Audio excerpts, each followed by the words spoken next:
আব্দুর রহিম, আব্দুর রহিম, আব্দুর রহিম, কি সমস্যা তোর? কতক্ষণ থেকে রাখছি, শুনতে পাচ্ছিস না? কি রে, তুই অসুস্থ নাকি? তোর কি শরীরটা খারাপ? জি ভাইয়া, শরীরটা একটু খারাপ, একটু অসুস্থ। তাই তো, তোর তো দেখি অনেক জ্বর। ভাই কাজে যাবেন না? আজকে তো অনেক কাজ আছে।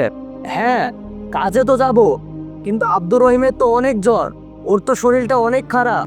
হ্যাঁ, ওর তো প্রত্যেক দিনই শরীর খারাপ থাকে, যত সব ওর কাজে না যাওয়ার বাহানা। না, ওর সত্যি জ্বরে গা পুড়ে যাচ্ছে, অনেক জ্বর আসছে, আমি হাত দিয়ে দেখলাম। আজকে আব্দুর রহিম বিশ্রাম করুক, আমি আর তুই কাজে যাই, ঠিক আছে?